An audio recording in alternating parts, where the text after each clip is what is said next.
Bonjour. Vidéo de présentation de site internet pour mieux connaître les natures près de chez soi. Alors, premier site, Faune Île-de-France. Pour savoir ce qui a été vu dans son secteur, on clique là, par exemple là, hop, on choisit les animaux, oiseaux, etc., etc.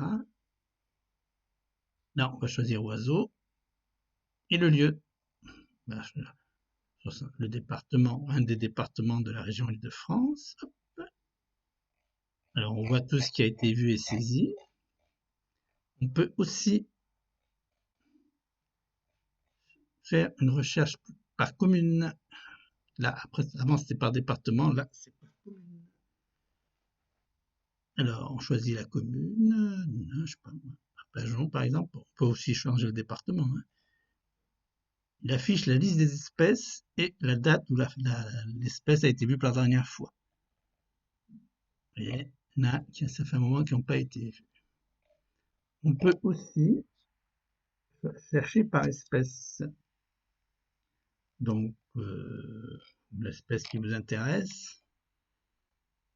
Hop, par exemple, ah bah tiens, pourquoi pas la corneille noire.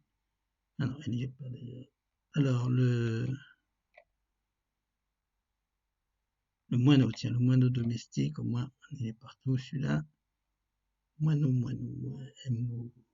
moineau domestique. On peut choisir le département, je sais pas, les Hauts-de-Seine. Et il va s'afficher sur la carte tous les endroits dans ce département où il se trouve. Alors, 1, 2, 3. Et ça, c'est les Hauts-de-Seine. Et en rouge, c'est là où on est sûr.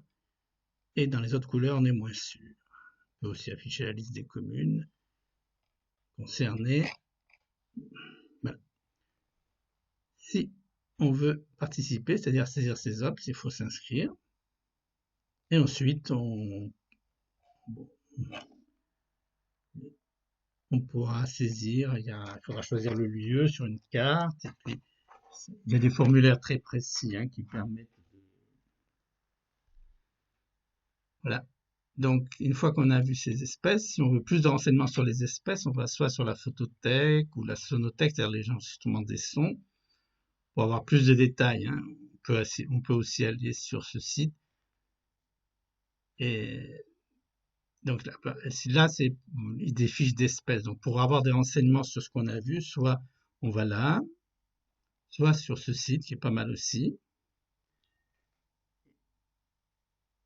On veut encore un peu élargir, on peut d'autres animaux et pour les plantes, c'est renvoie sur ce site qui, par questions successives, permet d'identifier les plantes. Voilà un peu la liste en vous souhaitant bonnes ops.